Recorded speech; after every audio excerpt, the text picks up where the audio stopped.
สุดทางค่อยพาเจ้ามาได้เพียงเท่านี้ขอโทษที่ค่อยจำเป็นต้องได้ปล่อยไปสุดฝันเฮาบ่อาจที่จะไปด้วยกันต้องมีจากวันเจ้าจะไปถึงจุดนั้นเองค่อยขอเพียงยืนเบิ่งเจ้าอยู่ที่ไกลลับตาเพราะว่ามันเป็นสิ่งสุดท้ายที่คอยจะเห็นได้เพื่อความสุขและทุกอย่างเพื่อทางที่เจ้าจะก้าวไปแต่ถ้ายังมีคอยอยู่เจ้าอาจจะไปบ่ถึงความฝันที่สวยงามตามความหวังที่อยู่อีกบ่ไกลถ้าความหักต้องเสียสละมันคงบ่อยากจะเพียงค่อยหนีไปแต่เพื่อแลกกับความสุขที่เจ้าจะได้หาค่อยยอมสุดท้ายปลายทางที่เหลือต่อจากนี้ก็ขอให้โชคดีกับชีวิตที่ยังอีกกว้างไกลให้หาสองเฮาจบลงที่ความเข้าใจและค่อยก็มั่นใจเจ้าต้องเจอคนที่ดี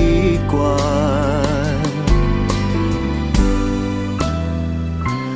ค่อยขอเพียงยืนเบิ่งเจ้าอยู่ที่ไกลลับตา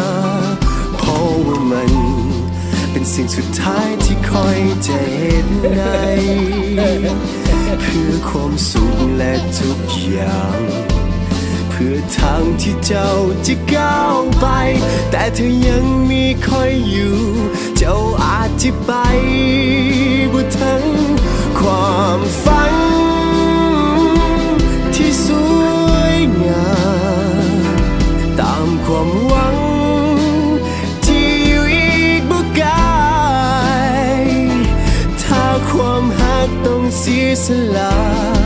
มันคงบ่อยากจะเพียงค่อยหนีไปแต่เพื่อแลกกับความสุขที่เจ้าจะได้หา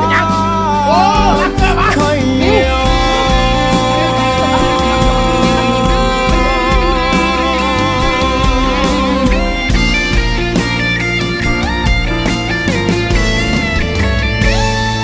ความฝัน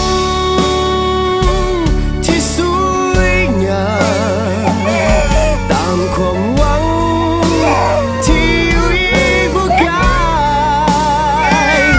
ถ้าความหักต้องเสียสละมันคงบ่อยากจะเพียงค่อยหนีไปแต่เพื่อแลกกับความสุขที่เจ้าจะได้หา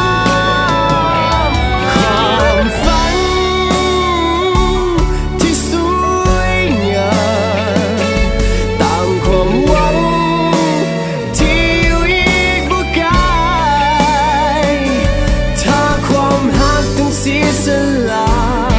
มันคงบ่อยากจะเพียงค่อยหนีไปแต่เพื่อแลกกับความสุข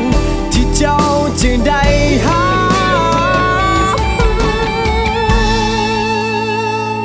ค่อยยอม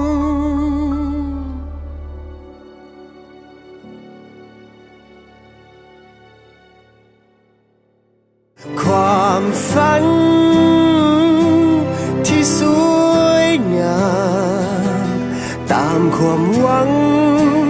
ที่อยู่อีกบ่ไกลถ้าความหักต้องเสียสละ